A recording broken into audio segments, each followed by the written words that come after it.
जिल्हाधिकारी कार्यालयातील बैठकीतून आदेश मिळाले असतानाही भुदरगड आजरा प्रांत कार्यालयात जाणीवपूर्वक मराठा कुणबी लोकांच्या दाखल्यांची अडवणूक केली जाते। काही अमराठी अधिकारी लोकांना वेठीस धरत आहेत। त्यांची चौकशी करून तातडीने बदली करावी अशी स्थानिक नागरिकांची मागणी आहे।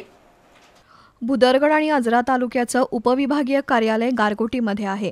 या ठिकाणी भुदरगड तालुक्यातील पाटगाव चिक्केवाडीपासून आजरा तालुक्यातील गवसे आंबोलीच्या टोकापर्यंत सुमारे 70 ते 80 किलोमीटर अंतरावरील नागरिक जातीच्या दाखल्यासाठी येतात।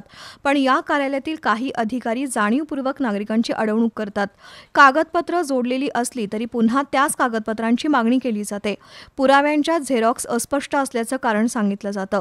पुरावे दिले तरी मुद्दाम त्रुटी काढून कागदपत्र पुन्हा आजरा किंवा भुदरगडच्या तहसील कार्यालयाकडे पाठवली जातात। जातीच्या दाखल्यांच्या कागदपत्रांची तर तहसील कार्यालय ते प्रांत कार्यालय अशी कित्येक वेळा फरफट केली जाते। त्यामुळे अनेक गोरगरिबांना नोकरी किंवा शैक्षणिक प्रवेशाबाबत अडचणी येतात।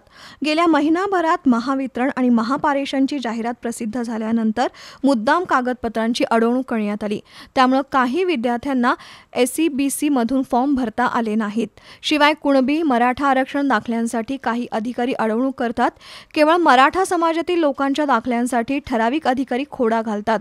मात्र OBC प्रवर्गातील दाखले मागता क्षणी दिले जातात। त्यामुळे अशा अधिकाऱ्यांची चौकशी करून त्यांची तातडीने बदली करावी अशी मागणी स्थानिक नागरिकांनी केली आहे।